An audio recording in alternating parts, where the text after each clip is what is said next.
তোমরা কেউ লাউ শাক বাটা খেয়েছো? এটা আসলে বাঙালদের রেসিপি। যদি না খেয়ে থাকো তবে আমার মতো করে একবার অবশ্যই ট্রাই করে দেখতে পারো। রেসিপিটা খুবই সিম্পল। প্রথমে লাউ শাক বেছে নিয়ে ধুয়ে নিতে হবে, তারপর একটু ছোট ছোট করে কেটে নিতে হবে।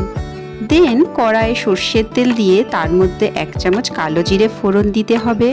কালো জিরেটা একটু ভাজা হয়ে গেলে তার মধ্যে রসুন, কাঁচা লঙ্কা আর নুন দিয়ে দিতে হবে। তারপর হালকা নেড়ে চেড়ে তার মধ্যে লাউ শাকটা দিয়ে দিতে হবে। এবার পরিমাণ মতো হলুদ দিয়ে সেটাকে ভালো করে ভেজে নিতে হবে। ভাজা হয়ে গেলে শিলনোড়া বা মিক্সিতে বেটে নিলেই কিন্তু রেডি এই লাউ পাতা বাটা। একবার ট্রাই করে দেখতে পারো, আশা করি তোমাদের সকলেরই খুব ভালো লাগবে।